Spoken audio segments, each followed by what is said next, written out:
Mati sakit. Tuan-tuan, bayangkan adik-beradik kita, saudara mara yang kita yang telah pun meninggal dunia. Mereka telah pun melepasi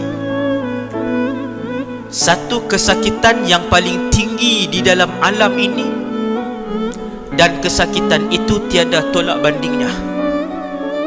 Sakit itu namanya sakit mati. Bila Al-Imam Hasan Basri lalu di sebuah rumah, waris mereka meninggal. Mereka menangis tidak berhenti-henti. Lalu Al-Imam Hasanul Basri bertanya kepada mereka, "Kenapa kalian masih menangis?"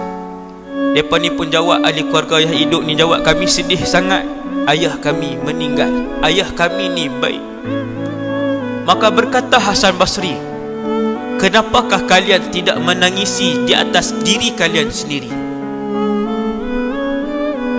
Kata Hasan Basri, "Sesungguhnya orang-orang yang telah mati, mereka telah pun melepasi beberapa perkara yang sangat besar.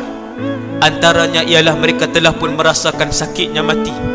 Sepatutnya kalian menangisi diri kalian yang belum melepasi ujian yang besar tersebut, iaitu betapa sakitnya kematian yang akan kalian lalui." Ayah kita meninggal, dia dah rasa ada sakit, selesai dah.